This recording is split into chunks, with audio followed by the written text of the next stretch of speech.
Good afternoon, class. Today we study political science. The topic fundamental rights of class 11th and 12th. Today we discuss what's the fundamental right and from where it was taken and how the fundamental rights are important for the citizen of the country.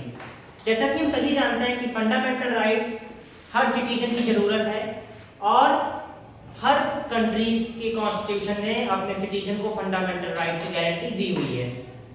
अगर हम बात करें बोरो की तो fundamental rights बोरो होते हैं हमारे USA से और यूएसए से बोरो होने के बाद इनको कॉन्स्टिट्यूशन में लिखा जाता है और इसमें जो आर्टिकल्स हैं उसमें कुछ आर्टिकल्स हैं फंडामेंटल राइट्स के और इसकी इंपॉर्टेंस ये है कि they develop the personality of the individual and they are guaranteed by the state.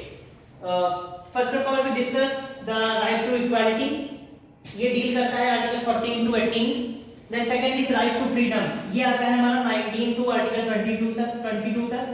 फिर आता है राइट अगेंस्ट एक्सप्लॉइटेशन, ये डील करता है आर्टिकल 23 एंड 24। फिर आता है right to freedom of religion, ये इसमें आता है article 25 to 28। Then cultural and educational right, इसमें आते हैं हमारे article 29 and 30। And the last and the most important article is 32. That's the right to constitutional remedies. This article is known as the soul of the Indian Constitution. And this article consists of some special rights and some special fundamental rights which were given to the citizen.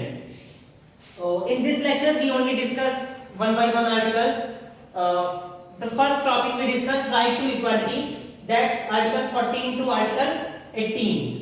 The article 14 is equality before law.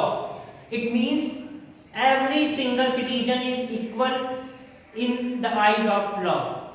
जो हर एक citizen होगा country का वो कानून के लिए बराबर होगा और कानून सभी के लिए बराबर होगा। No one is above the law. Then article 15 prohibition of discrimination. It means कि कोई भी सिटीजन के साथ डिस्क्रिमिनेशन नहीं होगा on the basis of caste, creed, sex, gender, place of birth and caste. Then article 16 equality of opportunity.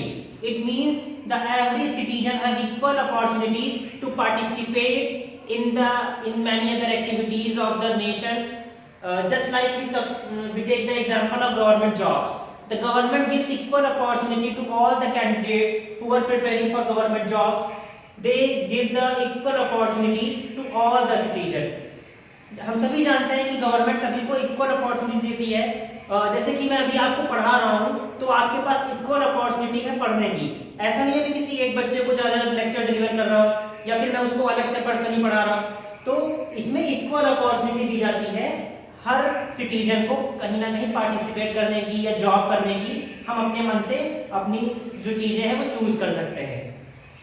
Then article 17 untouchability abolished. इसका मतलब है कि जो अनटचेबिलिटी है उसको एबॉलिश करा गया और इसकी स्टार्टिंग हम सभी जानते होंगे। अगर थोड़ी हिस्ट्री की बात करें इसमें तो at the time of Gandhi ji ने इसके लिए बहुत ज्यादा काम करा। उन्होंने अनटचेबिलिटी को एबॉलिश करने के लिए बहुत से मूवमेंट भी चलाए थे जब यहाँ पे ब्रिटिश रूल था उस time. Then last article is article 18 abolition of titles. इसमें थोड़ा कंफ्यूजन रहता है कि हम जब देखते हैं तो उसमें लिखा होता है कुछ लोग अपने टाइटल्स लगा सकते हैं और कुछ लोग नहीं लगा सकते हैं। तो इसमें जब हम वी डिस्कस इन ब्रीफ इसमें होगा कि हमारे जो टाइटल्स हैं जैसे आप देखते होंगे राजा जी और ये सब लगा होता था नाम के पहले, राजा प्रद्युम्न सिंह, राजा ये, राजा युवराज दत्त, राजा ये। तो इस तरह के टाइटल्स जो होंगे वो यहाँ से अबॉलिश हो जाते हैं। बट इसमें उनको छूट दी जाती है जो आर्मी के मेजर, कैप्टन या इन सब पोस्ट पर रह चुके होते हैं या वो डॉक्टरेट होते हैं। जैसे कि हम प्रोफेसर्स की अगर बात करें तो उनके पास उनकी प्रोफेशनल डिग्री है, वो पीएचडी होते हैं और वो अपने नाम के आगे डॉक्टर्स लगा सकते हैं। या जो प्रोफेशनल डॉक्टर है जो पेशेंट को देखता है वो भी डॉक्टर लगा सकता है। बट अगर हम जो एक हमारे पुराने जमाने से चलता आ रहा है टाइटल जैसे राजा, राजा भैया, राजा जी, इन तरीके के टाइटल्स यहाँ पे अबॉलिश होते हैं जिससे कि सोसाइटी को बराबर नजर से देखा जाए, किसी के साथ डिस्क्रिमिनेशन ना हो।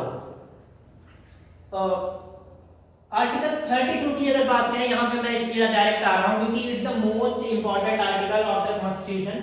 यहाँ पे कुछ राइट दिए जाते हैं, उसमें से 3-4 आते हैं, जैसे कि right to habeas corpus, right to mandamus, right to certiorari and quo warranto. These are the basic, this is the basic discussion of the articles। इनको हम आगे डिटेल में भी डिस्कस करेंगे, और हमारा जो अगला लेक्चर होगा वो इसके आगे की सीरीज होगी जिसमें हम डिस्कस करेंगे राइट टू फ्रीडम। इसमें हमारे आते हैं आर्टिकल 19 टू 22। तो अब हम लोग दूसरा सेक्शन स्टार्ट करेंगे जिसमें हम पढ़ते हैं राइट टू फ्रीडम, जिसमें आता है आर्टिकल 19 टू 22। तो सबसे पहले मैं हम लोग डिस्कस करेंगे क्लास में article 19। In Article 19, this article deal with the fundamental freedoms, and this article consists of like 6 parts, mainly 6 parts. That is freedom of speech and expression.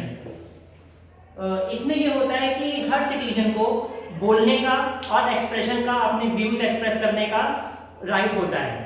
अगर हम सबसे रीसेंट एग्जांपल लें तो जैसा कि आप लोग एक स्कूल स्टूडेंट हैं तो आप लोग ने देखा होगा कि जो जेंजी का प्रोटेस्ट हुआ जंतर मंतर पे ऑल ओवर इंडिया, तो उसमें इस आर्टिकल ने बहुत बड़ा रोल प्ले करा, जिसमें आता है right freedom of speech and expression.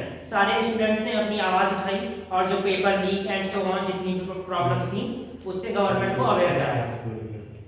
फिर आता है freedom to assemble peacefully without arms. रोको क्यों असेंबल। नेक्स्ट है freedom to assemble peacefully without arms.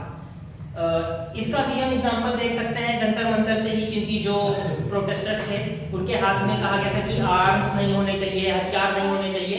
तो हमारा जो फंडामेंटल राइट है आर्टिकल 19 का, ये हर सिटीजन को राइट देता है कि आप पीसफुली असेंबल हो सकते हैं, प्रोटेस्ट कर सकते हैं कहीं भी, बस आपके पास क्या होना चाहिए, आर्म्स ना हो, और आप पीसफुली उस प्रोटेस्ट को आगे बढ़ाएं या उस प्रोटेस्ट को करें। थर्ड आता है freedom to form associations and unions. हम कंट्रीज में देखते हैं कि बहुत से एसोसिएशंस होते हैं, बहुत सी यूनियंस बनी होती हैं, तो इसमें भी कॉन्स्टिट्यूशन का आर्टिकल 19 इसका राइट देता है, फ्रीडम देता है अपने सिटीजन को to form many associations and unions. जैसे कि आप देख सकते हैं कि पेंशनर एसोसिएशन है, किसान यूनियन है, so these unions can be form. फिर फोर्थ पॉइंट आता है freedom to travel any part of the country. It is very easy to understand. We can travel any part of the country, any state, any union territory of our country। हम कहीं भी जा सकते हैं, ठहर सकते हैं, वेकेशंस पे जा सकते हैं हम लोग एज ए स्कूल स्टूडेंट। फिर आता है freedom to reside and settle in any part of the India. ये जो आर्टिकल 19 है ये एक और हमें राइट देता है, फ्रीडम देता है कि हम पूरी इंडिया में कहीं भी अपना मकान बनवा सकते हैं, कहीं भी रह सकते हैं, और कहीं भी हम लोग सेटल डाउन हो सकते हैं इन any part of the country. Now last is freedom to practice any profession or carry on any trade or business. The last part of this article gives the freedom to the citizen to carry on any business or do any job. भाई मैं teacher हूँ तो ऐसा नहीं है कि government ने मुझसे बोल दिया कि आपको टीचर ही बनना है, या मैं कोई और, या मुझे सिर्फ एक ही प्लेटफॉर्म पे पढ़ाना है, या फिर जो बच्चे कहीं कोई IAS है या IPS है तो उसको गवर्नमेंट ने नहीं बोल के रखा है कि आपको यही जॉब करना है या आप यही कर सकते हैं। जिसका जो चॉइस होगा वो अपनी चॉइस के अकॉर्डिंग और अपनी एबिलिटी के अकॉर्डिंग वो वर्क कर सकता है। तो ये आर्टिकल हमें जो है आर्टिकल 19 फंडामेंटल्स, जो फंडामेंटल फ्रीडम है, ये आर्टिकल 19 हमें देता है। So class in next class we discuss article 20 and 21। Thanks for watching my video. Thank you so much.